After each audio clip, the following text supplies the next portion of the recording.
पंतनगर से जयपुर के बीच non-stop flight. केंद्रीय रक्षा राज्य मंत्री अजय भट्ट ने किया शुभारंभ। डिगो एयर नॉनस्टॉप फ्लाइट शुरू। कांग्रेस सहित कई दलों को झटका। कई ओबीसी नेता हुए भाजपा में शामिल। भाजपा प्रदेश अध्यक्ष ने कहा, कांग्रेसी युवराज का अहंकार कम नहीं हो रहा। हरीश रावत के नेतृत्व में सर्वदलीय बैठक। बोले, एक पूंजीपति को बचाने के लिए निशाने पर विपक्ष।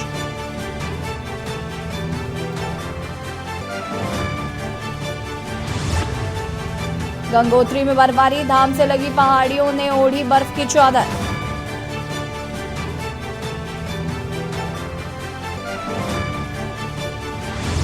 काशी की तर्ज पर होगा केदारनाथ तमिल संगम। सरकार और संगठन के स्तर पर आधिकारिक जानकारी नहीं।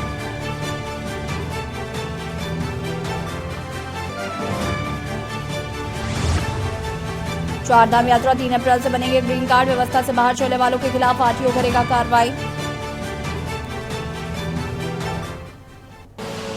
आप देख रहे हैं के न्यूज, खबरों का सारथी। नमस्कार, खबर उत्तराखंड में आप सभी का स्वागत है। मैं हूं आपके साथ यशी शुक्ला। रुक करेंगे खबरों का। खबर हरिद्वार से, जहां पर चैत्र नवरात्रि का आज 5वां दिन। मां दुर्गा की 5वीं शक्ति मां स्कंद माता की पूजा की जा रही है। नवरात्र के 5वें दिन भक्तों को अभीष्ट फल प्रदान करने वाली मां दुर्गा के पंचम स्वरूप मां स्कंद माता की विधि विधान से पूजा करने के लिए भक्त पहुंच रहे हैं। धर्मनगरी हरिद्वार में मां मनसा देवी, चंडी देवी, दक्षिण काली पीठ मंदिर में मां की पूजा पाठ कर रहे हैं। सिद्धि पीठ मां दक्षिण काली मंदिर आदिकाल से है। यहां सच्चे मन से मांगी मुराद पूरी होती है। नवरात्रों में यहां विशेष पूजा अर्चना का महत्व है।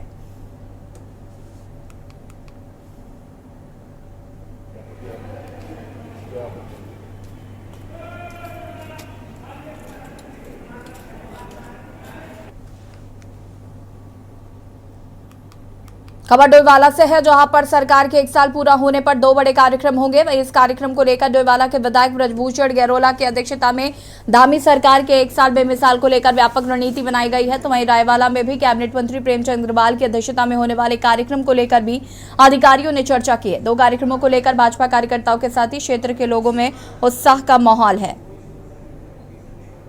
में हमारे 2 कार्यक्रम प्रस्तावित है। पहला कार्यक्रम विधायक जी की अध्यक्षता में गणपति गार्डन भानियावाला में है और दूसरा कार्यक्रम हमारा रायवाला माननीय मंत्री जी की अध्यक्षता में है। तो ये जो हमारी बैठक है, क्योंकि हमें बड़ी संख्या में और लोगों को लाना है, जनता को लाना है, जनप्रतिनिधियों को लाना है कार्यक्रम में, और उसके साथ साथ जो भी हमारे वार्ड मेंबर है, जो हमारे लाभार्थी हैं, सभी को उस कार्यक्रम में पहुँचना है। तो हमारे रेखीय विभाग हैं, जो राजस्व विभाग हो गया, समाज कल्याण, उद्यान, कृषि, ग्राम्य विकास, पंचायत, बहुत सारे विभाग हैं। और लक्सर नगर पालिका परिषद में अमित गिरी गोस्वामी ने गलत दस्तावेजों के आधार पर लिए प्रधानमंत्री आवास योजना के लाभ की शिकायत पर लक्सर उप जिलाधिकारी ने तहसीलदार से जांच कराकर रिपोर्ट पर आदेश करते हुए पालिका के ईओ व विभाग के जई व कर्मचारी सहित अमित गिरी गोस्वामी के खिलाफ कार्रवाई करने के आदेश दिए। वहीं आपको बता दें, लक्सर नगर पालिका परिषद में वर्ष 2017-18 में अमित गिरी गोस्वामी ने प्रधानमंत्री आवास स्वीकृत कराया था, जिसमें आवेदन पत्र खुद के ही परिवार से 2014 में दानपत्र भूमि का बेनामा एकता बहन गिरी के नाम से राशन कार्ड की शाया प्रति के साथ अन्य दस्तावेज लगाकर लाभ लिया गया था। मुझे इस प्रकरण में एक प्रार्थना पत्र प्राप्त हुआ था, जिसमें अमित गिरी गोस्वामी को प्रधानमंत्री आवास योजना के तहत एक आवास लक्सर नगर पालिका के द्वारा स्वीकृत कराने के संबंधित था। इसकी जांच कराई गई तहसीलदार के स्तर से। तहसीलदार लक्सर ने अपनी विस्तृत जांच रिपोर्ट दी है। उस जांच रिपोर्ट में इस बात से स्पष्ट होता है कि वर्तमान में जिस स्थान पर उनके द्वारा अपनी भूमि दिखाई गई थी, उस भूमि को उनके द्वारा विक्रय कर दिया गया है और उनके द्वारा एक प्रार्थना पत्र निदेशालय को भेजा गया है कि मुझे अन्य स्थान पर मकान बनाने की अनुमति दी जाए। और सीधे आपको ले चलते हैं बीजेपी की प्रेस कॉन्फ्रेंस में, जहां पर सुधांशु त्रिवेदी क्या कुछ कह रहे हैं। Court or not, we are not like that party, like the Congress, who considered themselves over and above the jurisprudence of the courts. अब ऐसे एक और बात बता दूं, मुझे अचानक ध्यान आ गया, जो प्रमोद तिवारी जी ने कहा कि गांधी परिवार के लिए अलग नियम होना चाहिए, तो उन्होंने ऐसे नहीं कहा है। हमें याद आ गया पिछली सरकार में जब हम लोग जाते थे एयरपोर्ट पे, तो जो विशिष्ट अतिथियों के लिए लाउंज होता है उसमें क्या लिखा रहता था? भारत के राष्ट्रपति, भारत के उपराष्ट्रपति, मुख्य न्यायाधीश, प्रधानमंत्री, मंत्री, सांसद, और नीचे लिखा रहता था श्री रॉबर्ट वड्रा। अलग विधान था परिवार के लिए। वही मानसिकता आज भी उनके ऊपर है। तिलमिलाहट इस बात की है कि मैंने अगर पिछड़ी जाति का अपमान भी कर दिया तो अलग कानून मेरे लिए होना चाहिए।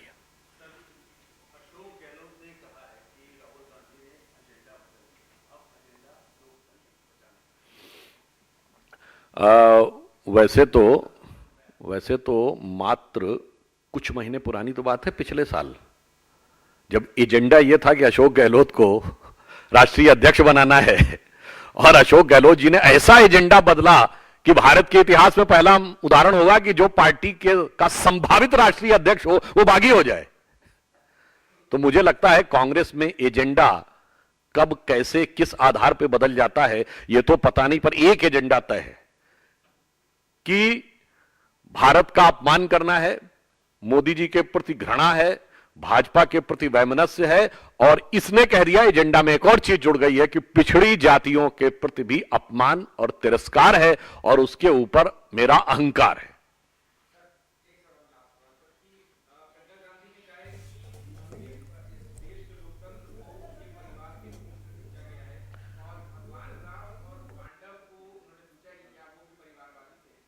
देखिए, मुझे बड़ा आश्चर्य होता है। आज तो ये तथाकथित सत्याग्रह गांधी जी की समाधि पे चल रहा है। अब वो कह रही है खून से सींचा, और हमें तो इतिहास में पढ़ाया कि बिना एक भी खून की बूंद बहाए आजादी मिल गई। तो भाई प्रियंका जी, क्या सत्य है ये तो बता दीजिए, जो आपकी सरकारों के दौरे हुकूमत में किताब में पढ़ाया गया। और यहाँ पर बीजेपी की प्रेस कॉन्फ्रेंस में सुधांशु त्रिवेदी ने कांग्रेस पर जमकर निशाना साधा। बढ़ेंगे खबरों की ओर।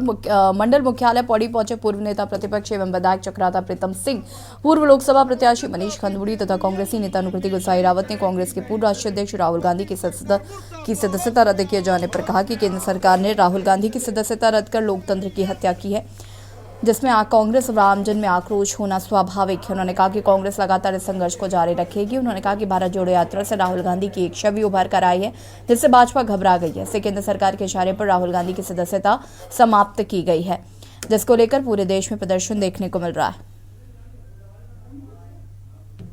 जिस तरीके से देश के अंदर लोकतंत्र की हत्या हो रही है, देश के संविधान को पैरों तले कुचलने का काम हो रहा है, और राहुल गांधी जी ने कन्याकुमारी से कश्मीर तक की जो यात्रा की, उसके परिणाम स्वरूप केंद्र सरकार के इशारे पर राहुल गांधी जी की सदस्यता समाप्त की गई है। आपके सामने है, सुप्रीम कोर्ट के 3 जजों ने प्रेस कॉन्फ्रेंस करके कहा कि देश का लोकतंत्र खतरे में है।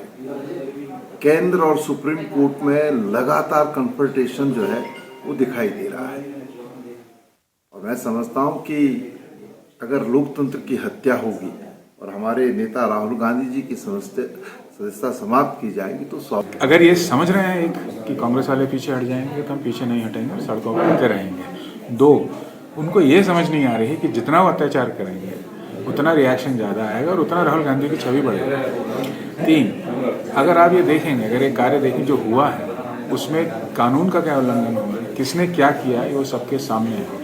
पर अगर किसी पे जो अत्याचार होता है, ये एक कड़ी है, ये अत्याचार की एक कड़ी है जो शुरू से चल रही है। अब वो individually man to man target करने की कोशिश इसलिए कर रहे हैं क्योंकि वो राहुल गांधी से डरते हैं, और जो भारत जोड़ो यात्रा में जो छवि उभरी है राहुल गांधी की, उससे डरते हैं। तो ये हुआ, अत्याचार हुए हमारे इतिहास में हर जगह हुए हैं, पर अत्याचार जो करता है, अत्याचारी कभी विजयी हुआ नहीं है। इस बार भी उन्हें नहीं देंगे, और मैं भाजपा को कहता हूँ कि और करिए और भूमि उत्तराखंड में अतिक्रमण के खिलाफ कार्रवाई थम नहीं रही है। अभी कुछ दिन पहले हल्द्वानी के बनफूलपुरा के लोगों की मुश्किलें प्रशासन ने बढ़ा रखी थी, और अब देहरादून के विकासनगर में रहने वाले लोगों की मुश्किलें बढ़ गई हैं। दरअसल इन दिनों प्रशासन शक्ति नहर के किनारे पर जल विद्युत निगम की जमीनों को खाली कराने का कार्य किया जा रहा है। जेसीबी की मदद से निगम की जमीनों को खाली कराया जा रहा है। प्रशासन की इस कार्रवाई से 600 से ज्यादा लोग बेघर हो गए हैं। गरीब बेसहारा लोग अवसर छुपाने की जगह तलाश कर रहे हैं, लेकिन ना प्रशासन ना ही शासन से उन्हें कोई मदद मिल रही है। वहीं इस मामले में राजनीति शुरू हो गई है। सवाल यह है कि आखिर कौन पहले इन लोगों को बसाता है और फिर उजाड़ता है। देखिए रिपोर्ट।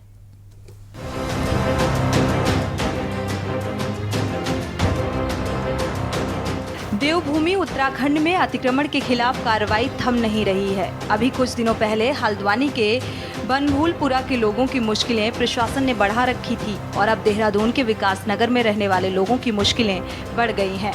दरअसल इन दिनों प्रशासन शक्ति नहर के किनारों पर जल विद्युत निगम की जमीनों को खाली कराने का कार्य करा रहा है। जेसीबी की मदद से निगम की जमीनों को खाली कराया जा रहा है। प्रशासन की इस कार्रवाई से 600 से ज्यादा लोग बेघर हो गए हैं। गरीब बेसहारा लोग अब सिर छिपाने की जगह तलाश रहे हैं। लोगों का रो रो कर बुरा हाल है, लेकिन न प्रशासन और न शासन से उन्हें कोई मदद मिल पा रही है। मकान की वजह तो कुछ समझ में नहीं आया, क्योंकि ये बड़ी दुविधा है, मतलब इस शब्द को समझने के लिए कि बात में हमारे भी समझ में नहीं आ रही है।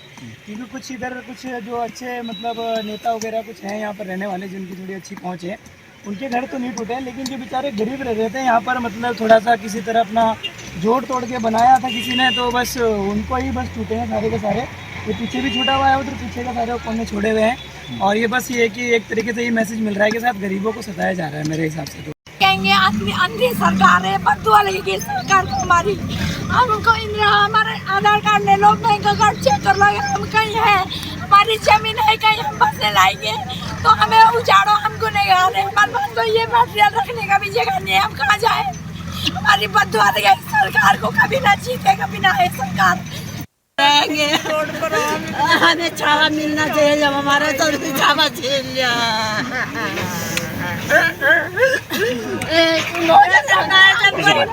गरीबों की मदद करेगा मोदी। उस टाइम पर दिया था, उस टाइम पर आज गरीबों की इज्जत दे रही है। आज तो गरीबों को हटा दिया, गरीबों की हटा दिया। बड़ा धन निकाला, इतना रुपया नुका था गरीबों की, वो करनी है इनकी वही करनी। आपको बता दें कि उत्तराखंड के विभिन्न क्षेत्रों में अवैध बस्तियां बसी हुई हैं। इनमें कई सरकारी जमीनों पर भी लोगों ने कब्जा कर लिया है। पिछले कई सालों से लोग यहां रह रहे हैं। बिजली, पानी और भी तमाम सरकारी सुविधाएं लोगों को मिल रही हैं। बावजूद इसके प्रशासन अचानक जेसीबी ले जाकर लोगों के आशियाने को एक ही झटके में तोड़ रहा है। वहीं अब इस मामले में सियासत गर्मा गई है। बीजेपी का कहना है कि यदि कांग्रेस अपने शासनकाल में लोगों को ऐसे ना बसाती तो आज ये स्थिति ना होती, जबकि कांग्रेस का कहना है कि बीजेपी तानाशाही तरीके से काम कर रही है। विकास नगर में जल विद्युत निगम की जिस जमीन पर सरकार ने अतिक्रमण के नाम पर कार्रवाई की है, वहां पर वो सैकड़ों लोग लगभग 60-70 वर्षों से रह रहे थे। उनकी 2-2 पीढ़ियां वहां पर निकल गई और उनके बच्चों की शिक्षा दीक्षा और लालन पालन वहीं पर हुआ। बिना नोटिस के सरकार ने उन लोगों पर जो कहर बरपाया है, ना तो उनके विस्थापन की कोई योजना उनको बताई गई, ना उनको अतिक्रमण के बाद सरकार ने कोई मुआवजा दिया और सीधे बुलडोजर उनके सिर पर तान दिया गया। आज वो बेघर दर दर भटकने के लिए मजबूर हैं। देखिए, जहां भी अतिक्रमण होता है, अतिक्रमण दूसरे की जमीन पर कहलाता है और हर सरकार का उत्तरदायित्व होता है कि चाहे वो राज्य संपत्ति हो, चाहे किसी की गैर संपत्ति हो, जहाँ तक उसके बारे में एक नीतिगत निर्णय के आधार पर कानून की तरीके से ही अतिक्रमण हटाए जाते हैं। इसमें सरकार कहीं दोषी नहीं होती है। ये ठीक है कि कांग्रेस के लोगों को जब वो चीज़ें जिस समय शुरुआती दिनों में वो सब चीज़ें हो रही थी, अगर उस समय पर उन लोगों को रोक दिया जाता तो शायद आज स्थिति निर्माण नहीं होती। ये ठीक है कि सामाजिक नागरिक यहाँ भारत के नागरिक है, हमारे उत्तराखंड नागरिक है, उनके बारे में प्रधानमंत्री आवास है, किसी स्थान पर ठीक प्रकार से उनके रहने की व्यवस्था जो बनाने की बात आएगी तो जो बीपीएल श्रेणी में उनको हम करते ही हैं, उनको भी देंगे। कुल मिलाकर अवैध अतिक्रमण होना कोई नई बात नहीं है, लेकिन सवाल ये है कि आखिर कौन इन लोगों को बसाता है। आखिर ये जल विद्युत निगम, ये रेलवे कहाँ इतने सालों तक सोए रहते हैं जो इन्हें अपनी ही जमीनों पर अवैध अतिक्रमण नहीं दिखाई देता। आखिर क्यों सरकार कोई ऐसी नीति नहीं बनाती जिससे सरकारी जमीनों पर अवैध अतिक्रमण भी ना हो और लोगों को उजाड़ा भी ना जाए। देखना होगा सरकार इस दिशा में क्या कुछ करती है। हम मौजूद हैं लापता क्षेत्र में, जहाँ यूजेवियन की जो भूमि थे वहाँ से कुछ जो अवैध कब्जे कुछ लाया गया है। जहाँ पहले कभी आशियाने हुआ करते थे, गरीबों की छोटे मकान हुआ करते, जहाँ पूरा परिवार बसा करता था, आज वहाँ सिर्फ खंडर और ये पत्थर नुमा जो आप देख रहे होंगे, ईंटें यहाँ पे बिखरी पड़ी हैं। कुछ लोग आपको पीछे नज़र भी आ रहे होंगे किस तरह वो अपना कुछ सामान समेट रहे हैं, कुछ ईंटों को यहाँ पर समेट रहे हैं। और अब वही सवाल यही है कि आखिर ये लोग जाएंगे तो जाएंगे कहाँ। इनका सिर्फ वही था मजदूरी करना और खाना और बच्चों के साथ रहना, लेकिन अब इनके आशाने छिन चुके हैं, जमीन दोज हो चुके हैं। ऐसे में सवाल वही कि ये लोग जाएँ तो जाए कहाँ। कबीर खान, के न्यूज़, टाटपत्थर। और खबर रुद्रपुर से है, जहां पर G20 की रामनगर में 27 मार्च से 30 मार्च तक होने वाली 3 दिवसीय बैठक को लेकर तैयारियां तेज कर दी गई हैं। पंतनगर एयरपोर्ट से लेकर रामनगर तक से रूट को सजाया संवारा जा रहा है। आपको बता दें कि दीवारों पर पेंटिंग किए जाने के साथ ही रोड लाइट और डिवाइडर पर पेंटिंग का कार्य चल रहा है। रुद्रपुर में बड़े पैमाने पर निर्माण कार्य किए जा रहे हैं। जिन स्थानों पर निर्माण अधूरा रह गया वहां टेंट लगाकर उसे ढका जा रहा है। इसके साथ ही निजी बिल्डिंगों पर भी रंग रोगन का कार्य कराया जा रहा है। डिवाइडर के बीच में फूल पौधे लगाने का कार्य युद्ध स्तर पर जारी है। इसके साथ ही अतिक्रमण को पूरी तरह से साफ किया गया है।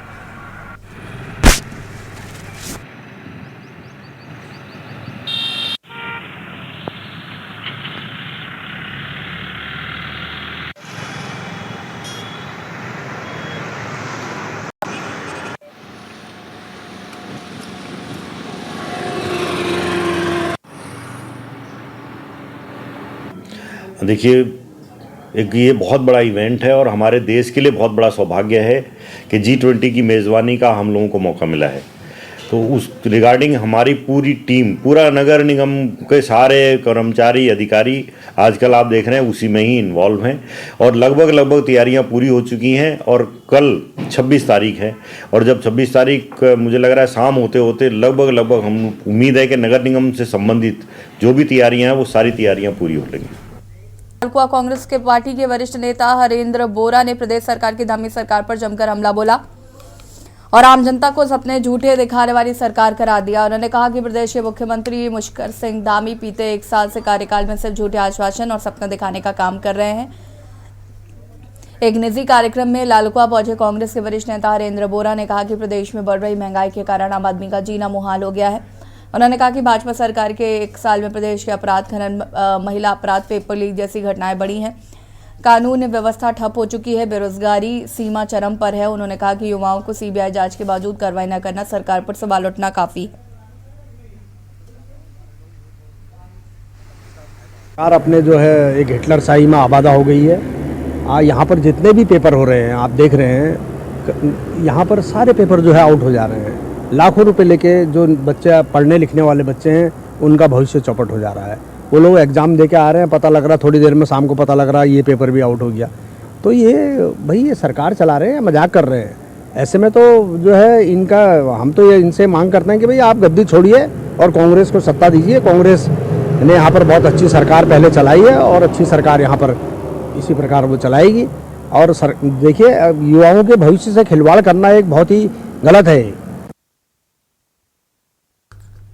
खबर हल्द्वानी से। राहुल गांधी की लोकसभा सदस्यता समाप्त होने से पूरे प्रदेश में कांग्रेस कार्यकर्ताओं में आक्रोश व्याप्त है। शनिवार को इसी क्रम में एनएसयूआई कार्यकर्ताओं ने एमबीपीजी डिग्री कॉलेज के गेट पर सरकार के खिलाफ विरोध प्रदर्शन किया। कार्यकर्ताओं ने कहा कि भाजपा के शीर्ष नेता राहुल गांधी की बढ़ती लोकप्रियता से परेशान है, जिसके चलते उनके खिलाफ ये षड्यंत्र रचा गया है।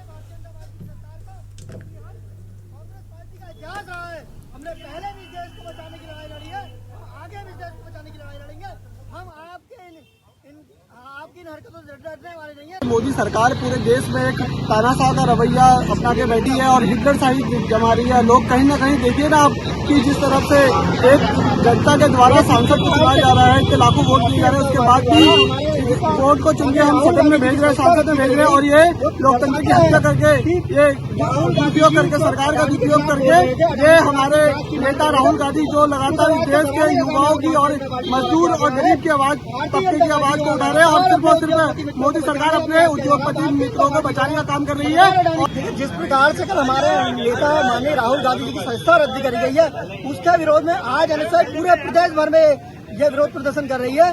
भारतीय जनता पार्टी लगातार अपने उद्योगपति मित्रों को बचाने का प्रयास कर रही है। नेता माननीय राहुल गांधी लगातार संसद में अडानी के खिलाफ जेपीसी जांच की मांग कर रहे हैं, अडानी का बोलने की मांग कर रहे हैं, मगर उनको बोलने नहीं दिया जा रहा, उनका माइक म्यूट कर दिया जा रहा है। और जब भाजपा सरकार इसमें घिरती हुई नजर आई है तो उन्हें आनंद फानंद में राहुल गांधी जी की सदस्यता रद्द कर दिया। खबर खटीमा से है, जहां पर कांग्रेस नेता राहुल गांधी को सूरत कोर्ट द्वारा 2 साल की सजा दिया जाने के बाद लोकसभा की सदस्यता रद्द होने से नाराज कांग्रेस कार्यकर्ताओं ने खटीमा के मुख्य चौक पर प्रदर्शन किया है। वही कांग्रेस कार्यकर्ताओं ने केंद्र सरकार पर राहुल गांधी की लोकसभा सदस्यता रद्द किए जाने के लिए साजिश रचने का आरोप लगाया। जिस तरीके से इन्होंने अलोकतांत्रिक तरीके से देश के चुने हुए सांसद की सदस्यता रद्द करने की साजिश रची है, उसके खिलाफ लोकतंत्र की हत्या कर रहे हैं, उसके खिलाफ हिटलरशाही कर रहे हैं, उसके खिलाफ तानाशाही देश में हो रही है, उसके खिलाफ आज कांग्रेस ने प्रदर्शन किया है। और इनका अलोकतांत्रिक तरीके के रवैये के खिलाफ आज हमने भाजपा सरकार का पुतला फूंका है और ये चेतावनी दी है कि अगर यही हिटलरशाही, यही तानाशाही, यही लोकतंत्र की हत्या करते रहे तो कांग्रेस का एक छोटे से छोटा कार्यकर्ता सड़क पर उतर के इनको जवाब देगा। इनसे डरने वाला नहीं है, चाहे सजा लगाएं, चाहे जेल भेजें, चाहे तानाशाही करें, इससे डरने का हमने सीखा ही नहीं है, ना हमारे नेता ने, ना हमने। उसके खिलाफ हमने पुतला फूंका है। बुलेटिन में इतना ही। देखते रहिए कि न्यूज़ इंडिया। नमस्कार।